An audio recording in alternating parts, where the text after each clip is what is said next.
This is my hobby, the greatest hobby. One hobbyist here, we are back at it again with our Talisman character exploration guides.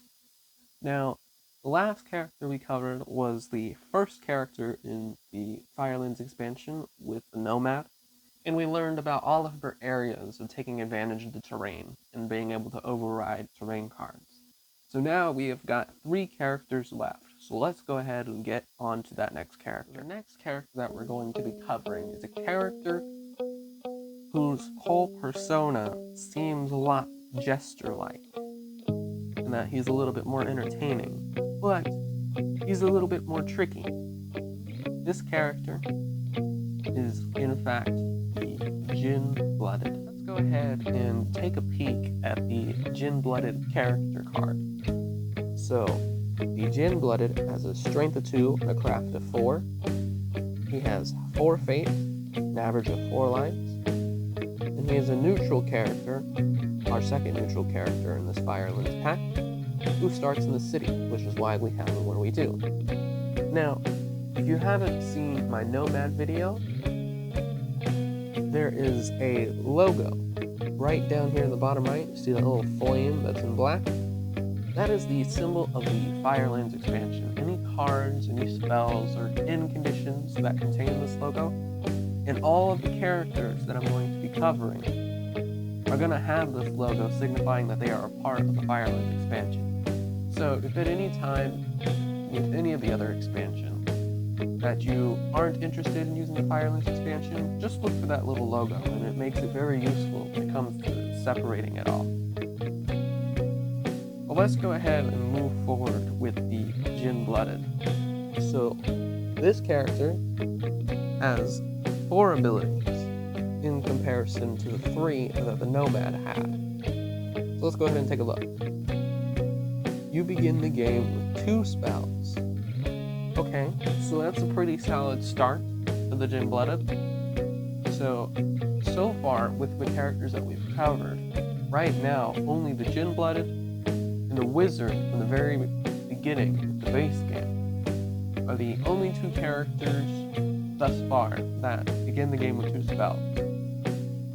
Now, as you could probably see, he only has a craft of 4 versus the craft of 5 that a wizard has. So by all technicality, you should be able to possess that second spell, which honestly makes them a bit more interesting because you can start the game with those 2 spells. And with the 19 spell cards that Firelands offers, as well as the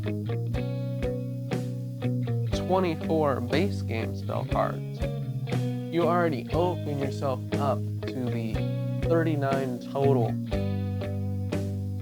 spell cards and the various possibilities that you can give yourself.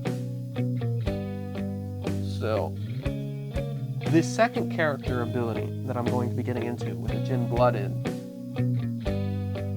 definitely makes it seem as though spells are more of your currency, because at the start of your turn, you may discard one of your spells to gain 1 fate. Now, this is very important, especially for expansions like the Woodlands expansion, where fate and fate alignment becomes important, because already out of the gate, you already have your 2 spells, whatever they may be, and you can get rid of spells to gain fate. So, being able to use your spells in order to gain fate, essentially alchemizing spells for fate, is definitely a good idea based on various situations. There's a lot of cards in the Firelands that might have you take a chance on certain things, and being able to give yourself fate to be able to take on the Reaper, the Werewolf, and the Harbinger are all definitely pluses. So definitely keep in mind that as you keep going through spells and as you keep gaining spells, you're able to keep your fate count high in order to increase your chances of gameplay going into your favor. let's go ahead and go into this third character ability. When your turn ends, you may spend one fate to draw one spell if your craft allows. So, at the current fate value of the Jin Blooded, current craft value of the Jin Blooded, he can cycle through one spell at a time. Because if you remember our craft to spell ratio, that is all that he can afford. So, being able to spend fate for spells, which in turn can give you spells from fate, being able to go back and forth between the two, most definitely encourages you to play on the craft side with the Jin Blooded. Because the more craft that you can gain, the more spells that you can carry. The more spells that you can carry, the more fate you can give yourself.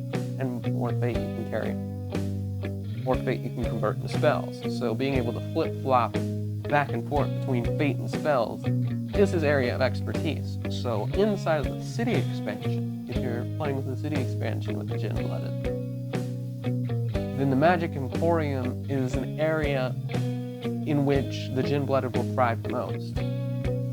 Being able to find those objects that can increase your craft, or increase your abilities in psychic combat, increase your ability to carry more spells, or to be able to cycle through more spells.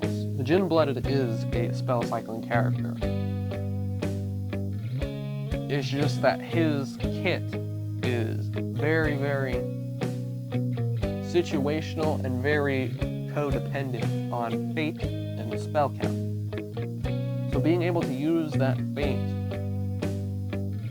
to avoid the Firelands tokens inside of the Firelands expansion, or being able to use spells to get rid of Firelands tokens, because there are those kind of spells that exist inside of the Firelands expansion, is a very powerful tool that you have to your advantage when you play as the Jin Blooded. But going into this last character ability is honestly what makes the Jin Blooded kind of terrifying, if I'm going to be honest. Whenever another character casts a spell on you, your space, or one of your cards, you may either gain one fate or spend two fate to bind that spell. If you bind the spell, it has no effect, and you may immediately cast it on a new target, ignoring region and timing restrictions. If you do not use the spell, it is discarded. So essentially, in the funniest way possible, being able to spend two fate is just essentially an Uno reverse card on whatever spell, regardless of what it is. So being able to counteract spells like the random spell, which could possibly turn you into a toad, being able to reverse that and turn somebody else into a toad. Any spells that can take away stats, any spells that can change the terrain. You can essentially play Uno reverse card with two fate and use it against the person who cast it, or somebody else. It's honestly probably one of the best abilities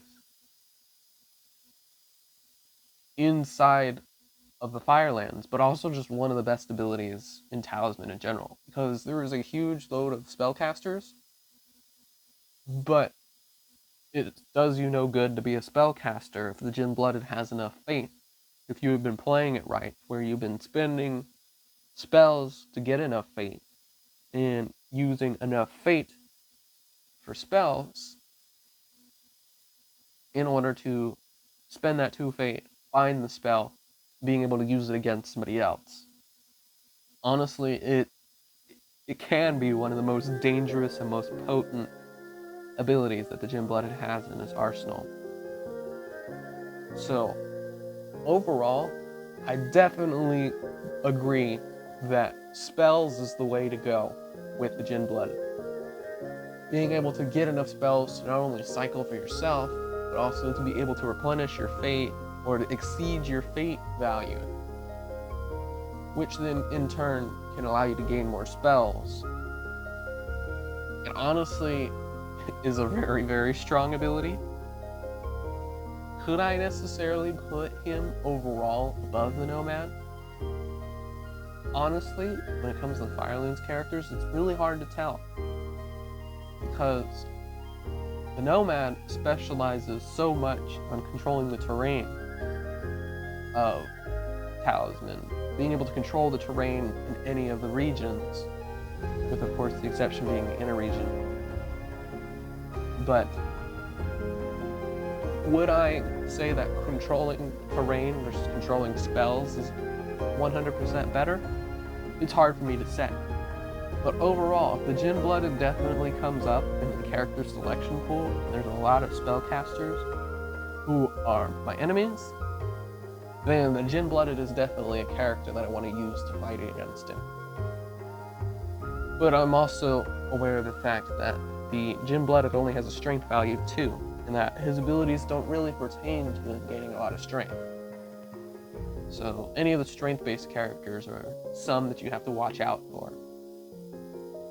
But overall, I want to thank you guys so much for watching this video. Hopefully the Jin Blooded is a character that definitely interests you.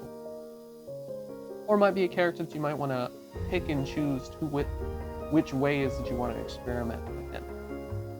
But I want to thank you guys so much, and I'll see you guys in the next one.